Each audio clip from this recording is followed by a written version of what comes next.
हे what's up guys, welcome back once again. दोस्तों, इस दुनिया में हर चीज़ की एक कीमत है सिवाय हिम्मत और जज्बे की, जो आप किसी की दुकान से खरीद नहीं सकते, बल्कि ये उन्हीं के अंदर पैदा होती है जो हर दिन गरीबी की आग में तपते हैं। कैसे एक अनाथ लड़का जो कि एक पुरानी कार में सोया करता था, पर एक दिन वो अपनी मेहनत और लगन से बन जाता है इतना मशहूर कि दुनिया आज भी उसे याद करती है। कहानी की शुरुआत होती है और लेक साइड से एक बूढ़े आदमी को हम बैठा हुआ देखते हैं जो अपने ग्रैंडसन को बोटिंग करते हुए देख रहा था। इस बीच वहाँ पर कुछ लड़के आ जाते हैं जो कि साथ में बड़ी बोट को चला रहे थे, जिसको रोविंग कहा जाता है, जो कि एक ओलंपिक गेम है। जिसको देखकर वो बूढ़ा आदमी अपने जवानी के किस्सों में खो जाता है और कहता है कि चलो मैं तुम्हें अपने कुछ किस्से सुनाता हूँ। जहाँ से हम पहुँचते हैं 1936 में, जहाँ की हालात को देखकर आप समझ गए होंगे कि यहाँ पर कोई अमीर घराने के लोग तो रहते नहीं होंगे। उसी में हम रेंच नाम के लड़के को देखते हैं जो अपने फटे हुए जूतों में न्यूज़पेपर लगा रहा था ताकि उसे चलने में ज़्यादा दिक्कत ना हो, पर वो ये काम छुप कर करता है क्योंकि कोई दूसरे लोग अगर उसको ऐसा करते हुए देख लेंगे तो उसका मजाक बनाएंगे। इसके बाद वो अपने 2 दिन पुराने कपड़ों को दोबारा से पहनकर कॉलेज के लिए निकल जाता है, जहाँ पर उसे एक लड़की भी पसंद थी, पर वो उसे बात करने से डरता है। दिन लंच के दौरान वो कैंटीन में तो जाता है, लेकिन भूखे पेट ही लौट आता है क्योंकि उसके पास इतने पैसे नहीं होते कि वो कुछ अपने लिए खरीद सके और खुद का पेट भर सके। इस दौरान हम उसके दोस्त रॉजर को भी देखते हैं जो उसकी हालातों को समझता है क्योंकि वो भी वहीं रहता है। अब रेंच जहाँ पर पार्ट टाइम जॉब करता था वहाँ से उसे निकाल दिया जाता है और इसीलिए वो किसी दूसरे काम को ढूंढने के लिए जाता है, पर पहले से ही वहाँ पर कई सारे लोग मौजूद थे, इसीलिए उसे जगह ही नहीं मिलती और वो हताश होकर अपने घर वापस लौट आता है, जो कि कबाड़ कार थी जहाँ वो अकेले रहा करता है क्योंकि उसके माता पिता नहीं है। उसने तो उन्हें कभी देखा भी नहीं है कि वो किस कदर इस गरीबी की तंगी से जूझ रहा है। जब वो अगले दिन कॉलेज जाता है तो उसे रिमाइंडर दिया जाता है कि उसकी कॉलेज फीस ड्यू है, इसीलिए अब उसे पूरी फीस देनी होगी, पर उसके पास तो पैसे है ही नहीं, लेकिन देने तो पड़ेंगे और इसीलिए वो कैसे ना कैसे करके वो उनसे 2 हफ्तों का टाइम मांग लेता है। देन वो अपने दोस्त रॉजर से मिलने के लिए जाता है और बताता है कि ऐसा ऐसा हुआ, अभी उसके साथ कहीं कोई जॉब हो तो बता यार। वो उसे रोविंग टीम के बारे में बताता है जिसमें अगर उनका सिलेक्शन हो गया तो उन्हें नौकरी और सोने खाने पीने की जगह भी मिलेगी। उसके लिए उन्हें टेस्ट देना होगा जो काफ़ी मुश्किल होता है, पर रेंच एक बार ट्राई तो करना ही चाहता है, इसीलिए वो लोग क्लास के बाद टेस्ट के लिए जाते हैं, जहाँ वो देखते हैं कि वहाँ वो अकेले नहीं बल्कि कई लड़के आए हुए हैं। अब इस बीच कोच आकर सभी को बताते हैं कि तुम लोग यहाँ पर रोविंग नाम के गेम में हिस्सा लेने के लिए आए हो, पर मैं तुम्हें बता दूं कि जेपी बोट जिसको 8 ही लोग चलाते हैं उसमें से एक लीडर होता है और एक मास्टर और बीच के 6 लोग पूरी जान लगाते हैं, क्योंकि ये गेम जितना दिखने में आसान है उतना होता नहीं है। एक एवरेज इंसान उस बोट को ज़्यादा देर नहीं चला पाएगा, इसलिए तुम्हारा भी टेस्ट होगा और देखा जाएगा कि कौन कितने पानी में है। इसके बाद सभी के नाम रजिस्टर्ड किए जाते हैं और उन्हें 2 टीम में बांट दिया जाता है। देन इन लोगों से pushup, running, heavy workout, then आखिर में जेपी बोट को चलवाया जाता है। इस दौरान रेंच आकर कोच से रिक्वेस्ट करता है कि अगर कोई भी उसके लायक कोई काम हो, यानी कि कोई भी पार्ट टाइम जॉब, तो वो उसे ज़रूर बताए। ये सुनकर उसके साइड में खड़ा लड़का हंसने लगता है और पूछता है कि तुम ट्रेनिंग से इतना थक जाओगे कि काम कब करोगे। तो जिसके जवाब में रेंच कहता है कि सर, गरीबी आपको सोने नहीं देती और भूखा पेट आपको खाली पेट रहने नहीं देता, इसीलिए कुछ ना कुछ तो करना ही होगा शरीर को चलाने के लिए। खैर, एक दिन जब ये लोग ट्रेनिंग के बाद कुछ खाने के लिए जा रहे होते हैं तो रॉजर रेंच से पूछता है क्या वो उसके साथ चलेगा, पर वो ये कहकर मना कर देता है कि उसे भूख नहीं है। लेकिन मसला पैसों का था जिससे सब कुछ खरीदा जा सकता है, इंसान भी, पर वही चीज़ रेंच के पास नहीं है और इसीलिए वो एक स्लम में जाता है जहाँ पर कुछ बेघर लोगों को खाना बांटा जा रहा था, जिसकी लाइन में रेंच भी खड़ा हो जाता है। पर जब वो देखता है कि उस खाने को उसका क्लासमेट बांट रहा है तो वहाँ से दूर हो जाता है और उस रात भूखे पेट ही सोना पड़ता है उसे। अब इतनी प्रैक्टिस के बाद जब ये दोनों क्लासेस के लिए जाते हैं तो इनसे बैठा तक नहीं जाता क्योंकि इनकी पूरी बॉडी दर्द कर रही थी, इसीलिए दोनों ही वहीं सो जाते हैं। पर तब प्रोफेसर को पता चलता है कि कोई सो रहा है तो वो इन लोगों को ही और देखता है, लेकिन सारा, जिसको रेंच पसंद था, वो उसे जगा देती है, पर रॉजर सोया ही रहता है जिससे कि उसे पनिश किया जाता है। ऑडिटोरियम की कुर्सी ठीक करने की उसे सज़ा मिलती है। इसके बाद ये लोग फिर से ट्रेनिंग के लिए जाते हैं जहाँ पर इनसे पिछली बारी से ज़्यादा प्रैक्टिस करवाई जाती है। बोट को सोलो चलाने के लिए कहा जाता है। कुछ बहुत मुश्किल टेस्ट होते हैं और इस गेम में सबसे अहम था स्टैमिना, जिसकी मात्रा सभी में ज़्यादा होनी चाहिए। लेकिन ये सब रेंज इसलिए नहीं कर रहा था कि उसे इस गेम को खेलने का पैशन है या फिर वो अपने देश के लिए कुछ जीतना चाहता है, बल्कि उसे तो बस खाने के लिए खाना और काम करने के लिए एक जॉब मिल जाए जिससे वो अपने कॉलेज की फीस भर सके। पर किस्मत को कुछ और ही मंजूर होता है। जो क्या था ये आपको कुछ ही देर में पता चल जाएगा। इन दिनों के दौरान सारा और रेंज के बीच बातें शुरू हो गई थी।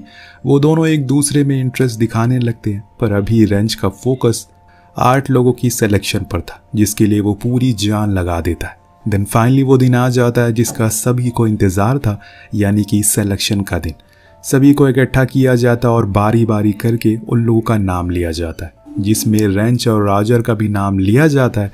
अब वो अपना नाम सुनकर बहुत ही ज़्यादा खुश होते हैं। इसी के लिए तो उन्होंने अपनी पूरी जान लगा दी थी। दिन उनका फोटो शूट होता है और फिर इन्हें मिलाया जाता है इनके शॉटिंग लीडर गैरी से, जो कि इन लोगों को इंस्ट्रक्शन देगा कि उन्हें किस रूट पर आगे बढ़ना है और कैसे कैसे क्या करना है।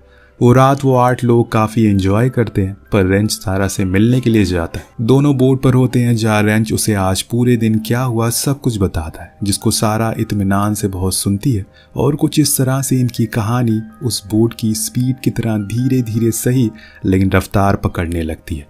दिन अगले दिन इन्हें ट्रेनिंग के लिए बुलाया जाता और पहली बार प्रोफेशनल के साथ प्रैक्टिस करवाई जाती, ताकि ये उनका स्टैमिना, उनकी टेक्निक को समझ सके, कैसे वो पैडल को मूव करते हैं, कैसे अपनी टीममेट को मोटिवेट कर रहे हैं।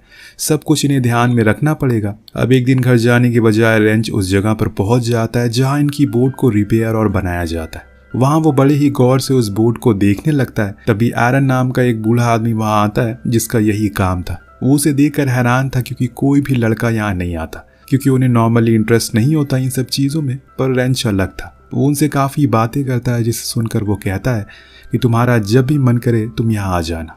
अब यहाँ रेंच की लाइफ ऐसे ही चलती रहती है। उसे अब रूम भी मिल गया था, अच्छा खाने को भी मिलता था और कुछ पैसे भी। साथ में ट्रेनिंग भी चलती रहती है जिसमें वो अपनी पूरी जान लगा रहा है, क्योंकि उसे अब ज़्यादा पैसों की ज़रूरत है। इतने में उसका कुछ नहीं होने वाला। अब एक दिन हेड कोच के पास कम्युनिटी मैनेजर आते हैं, जो इस टीम को देखकर कहते हैं कि इस बारी हमें गोल्ड लाने से कोई रोक नहीं सकता, बस मेहनत करते रहो। दरअसल दोस्तों 2 दिन बाद एक मैच होने वाला है, जो कि वॉशिंगटन जूनियर टीम का पहला मैच है, जिसके लिए कोच काफ़ी नर्वस थे। बेसिकली इस टीम का नाम है वॉशिंगटन। अब उन्हें समझ नहीं आता कि वो क्या करे, कहाँ किसी को सिटिंग पोजीशन दे, और इसीलिए गैरी को बुलाया जाता है क्योंकि उसने सभी प्लेयर को सबसे करीब से देखा है। वो जानता है कि किसकी क्या ताकत है और क्या कमज़ोरी। वो हेड कोच को सब कुछ समझाता है, जिसके अकॉर्डिंग वो अगले दिन उन्हें बैठाते हैं। पर उससे पहले वो उन्हें एक नई बोट देते हैं और एक बात बोलते हैं कि हमेशा इस बोट की इज्जत करना, तभी ये तुम्हें जीत हासिल करा कर देगी। जिस दिन तुमने इसे सिर्फ एक मामूली बोट समझा, उस दिन तुम सब कुछ खो दोगे। अब फाइनली इनकी पहली रेस शुरू होती है। हजारों की तादाद में वहां पर लोग आए थे, लेकिन शुरुआत में ये लोग पीछे रह जाते हैं। लेकिन गैरी की बहादुरी और उसके जज्बे को देखकर उसके टीममेट के अंदर एक अलग ही आग लग जाती है, जिसके बाद वो कुछ ऐसे ही बोट को दौड़ाते हैं कि वहाँ सभी लोग देखकर हैरान हो जाते हैं। एक बारी तो वो सभी को इतना पीछा कर देते हैं कि किसी को यकीन ही नहीं होता कि ऐसा कैसे हो गया, और वो उस रेस को जीत जाते हैं, जिसकी खुशी सभी मिलकर साथ बांटते हैं। कोच भी उनकी स्पीड को देखकर हैरान थे कि वो आखिरी में इतनी तेज बोट कैसे चला रहे थे। इस मैच की जीत से अब वो ओलंपिक के लिए भी क्वालिफाई हो गए। लेकिन कोच के मन में अब ये सवाल बार बार आया जा रहा है कि आखिर किसको भेजा जाए, सीनियर टीम या फिर जूनियर टीम। उधर वो सारे टीममेट आज जश्न मना रहे हैं, रेंच और सारा भी डांस कर रहे हैं। उधर कोच ओलंपिक पुरानी वीडियोस को देखकर यही सोच रहा था कि अभी भी आखिर कौन है असली हकदार। दिन अगले दिन वो ड्रेसिंग रूम में जाता है और वहां सभी के सामानों को देखता है, जिसमें उसे रेंच के फटे हुए जूते और छेद हुए सॉक्स मिलते हैं, जिसे देखकर उसे समझ आ जाता है कि आखिर उसने पहले दिन उसे क्यों कहा था कि उसे कोई काम की जरूरत है। शायद यही वजह थी जिसको देखकर वो समझ गया था कि असली हकदार कौन है। पर अब सब कुछ वॉशिंगटन यूनिवर्सिटी के प्रिंसिपल के ऊपर है कि वो क्या डिसाइड करते हैं। अब सभी को हॉल में बुलाया जाता है, दोनों टीम होती है, कोच होते हैं। वहाँ ऐलान कर दिया जाता है कि अब राजा का बेटा राजा नहीं, बल्कि वो राजा वो बनेगा जो हकदार होगा। यानी कि ओलंपिक खेलने अमेरिका वही टीम जाएगी जिसने करके दिखाया, जो कि है रेंच की जूनियर टीम। जो सुनकर सभी बहुत खुश होते हैं, पर सीनियर टीम के कोच प्रिंसिपल से कहते हैं कि ये गलत है, वो ऐसा नहीं कर सकते। तो वो कहते हैं कि मैंने ऐसा तो कभी नहीं कहा।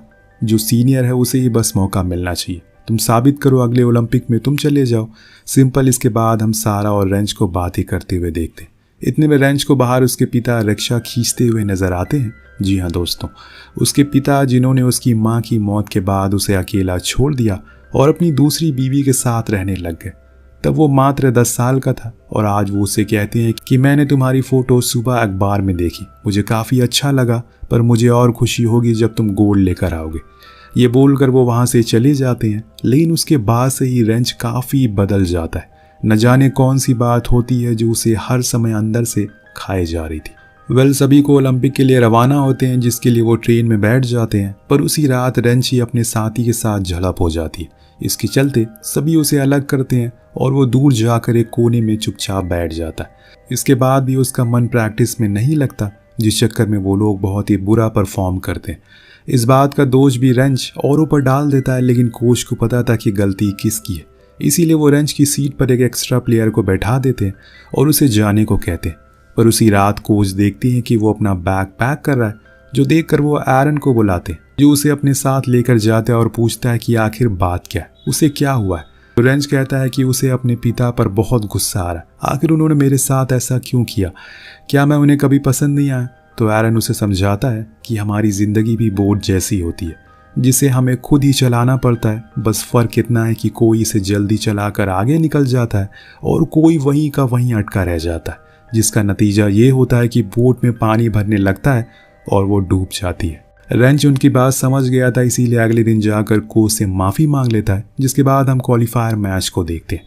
अब इसे उन्हें जीतना बहुत ज़रूरी है, तभी वो उन टॉप टीम के साथ मुकाबला कर पाएंगे। पर उस मैच में ये फिर से ढीले होने लगते हैं, लेकिन गैरी के हौसले से ये फाइनली उस मैच को जीत जाते हैं, क्योंकि वो लगातार इन्हें मोटिवेट करता रहता है। दिन इसके बाद पार्टी होती है, सभी को बुलाया जाता है। इस बीच हम कोच को देखते हैं, जो कि एक फेडरेशन मेट से बात कर रहे थे।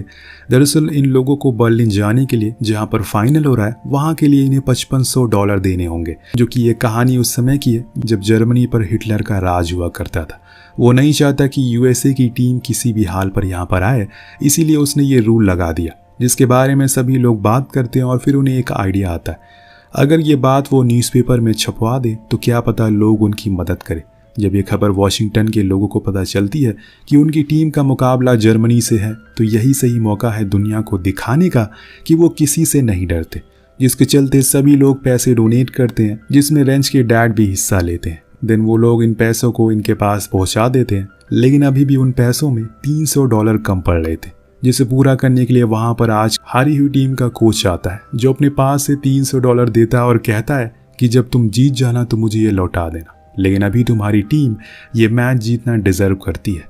उसकी ये चीज़ को देखकर हेड कोच उसे गले से लगा लेते हैं, उनकी आंखों में आंसू आ जाते हैं और इसी को कहा जाता है स्पोर्टमैन स्पिरिट। देन ये टीम बर्लिन पहुंचती है, पर अमेरिका वाले इसे देखकर बहुत खुश थे। पर वहाँ जाते ही डाउन की तबीयत खराब हो जाती है, वो ओपनिंग सेरेमनी में भी नहीं जा पाता, पर वो अगले दिन होने वाले मैच को ज़रूर खेलता है, क्योंकि वो सेमीफाइनल था जिसे वो लोग आसानी से जीत जाते हैं। पर उसके बाद जर्मनी का भी मैच होता है, जिसको देखने के लिए सभी वहीं रुकते हैं, क्योंकि वो उस समय की रोविंग टीम की बेताज बादशाह थी।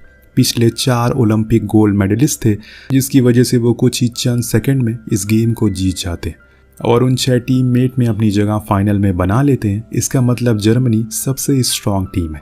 लेकिन तभी वहाँ पर डाउन बेहोश हो जाता है और फ़ौरन डॉक्टर के पास लाया जाता है, जहाँ डॉक्टर बताते हैं कि उसे डिहाइड्रेशन हो गई है कुछ और अब उसे कुछ हफ्तों का रेस्ट चाहिए। लेकिन ये कैसे मुमकिन है? 2 दिन बाद उनका फाइनल है और इस चीज़ को लेकर वो सभी बहुत टेंस हो जाते हैं। जैसे जैसे समय बीत रहा था, पूरी टीम रात भर प्रैक्टिस करती है। उनकी नींद कम होने लगती है, पर वहाँ डाउन की उल्टियाँ बंद ही नहीं हो रही थी। और फिर सूरज निकलता है। 1.5 लाख लोग की गूंज इनके कानों में सुनाई दे रही थी, जिसमें से सिर्फ गिने चुने ही लोग थे जो इस टीम को सपोर्ट कर रहे थे। हम यहाँ डाउन को देखते हैं, जो उसी हालत में आया हुआ है अपनी टीम के साथ कंधे से कंधा मिलाने के लिए। इतने में हम एक अचानक से काफ़ी तेज़ आवाज़ को सुनते हैं। ऐसा लगता है कि मानो भूकंप सा आ गया है। कोच पीछे मुड़कर देखता है तो वहाँ पर हिटलर आया था अपने जनरल के साथ इस मैच को देखने के लिए, जिसको देखकर पूरा स्टेडियम उसको सल्यूट करता है। और कोच भी इस चीज़ को देखता है कि आज उसे हिटलर के गुरूर को तोड़ना है, इसीलिए वो यहाँ पर आए। अब रेस शुरू किया जाता है, जिसकी शुरुआत में सबसे आगे जर्मन टीम होती है। क्योंकि वो सबसे स्ट्रांग थी। ये लोग बीच में होते हैं क्योंकि इनका एक साथी डाउन काफ़ी वीक था। वो सबसे आगे बैठा हुआ था, इसीलिए सारी फोर्स पीछे वालों को लगानी पड़ रही थी। जिस चीज़ को देखकर गैरी उससे कहता है कि देखो वहाँ हिटलर खड़ा है, उसने तुम्हारे देश के न जाने कितने लोगों को मार दिया। आज तुम्हारे पास मौका है उसके ही देश में उसके सामने उसकी टीम को हराने का। उसे दिखा दो कि हम अमेरिकन कुछ भी कर सकते हैं। अपना देश सभी को प्यारा होता है और गैरी की ये बातें सुनकर उसके अंदर की वो बुझी हुई आग जल जाती है, जिसके चलते उनकी स्पीड बढ़ती है और अब ये लोग तीसरी पोजीशन में आ जाते हैं, जहाँ पर सिर्फ इटली, जर्मनी और अमेरिका थी। अब जर्मनी और अमेरिका बराबरी पर है और तभी दोनों टीम फिनिश लाइन को क्रॉस कर लेती है। किसी को पता नहीं चल पाता कि कौन जीता, इसीलिए उनकी फोटो खींची जाती है कि कौन जीता। लास्ट मोमेंट की फोटो को देखकर रेफरी ऐलान करता है कि इट्स अमेरिका, जो सुनकर हिटलर कुछ ही सेकंड में वहां से गायब हो जाता है और जितने भी अमेरिकन सपोर्टर होते हैं जो पूरे अमेरिका ये टेलीकास्ट देख और सुन रहा था, वो सब खुशी के मारे झूम उठते हैं। इस टीम ने हिटलर के ही देश में हिटलर की ही टीम को हरा दिया। उनके पास शब्द नहीं थे। अब कोच को यकीन ही नहीं हो रहा था कि चंद महीनों की टीम ने आज 4 बार की चैंपियन को हरा दिया। सभी की आंखों में आंसू थे और यहाँ से कहानी प्रेजेंट में आती है, जहाँ हम उसी बूढ़े आदमी को देखते हैं जो कि रेंच है। उसका पोता उसे पूछता है कि दादाजी, क्या आप वो 8 लोगों के साथ वो ओलंपिक जीते? क्या आप सभी 8 मिलकर उस बोट को चलाते थे? तो रेंच जवाब में कहता है कि बेटा, हम 8 नहीं थे, 1 थे, और जब तक हम एक हैं हम किसी से भी जीत सकते हैं। आखिर में हमें पूरी टीम की असली फोटो दिखाई जाती है, जिसके साथ ये कहानी यहीं खत्म हो जाती है। वेल, आपको कहानी कैसे लगी नीचे कमेंट करके ज़रूर बताएगा। मिलते हैं अगले वीडियो में। Thank you so much watching. Piece.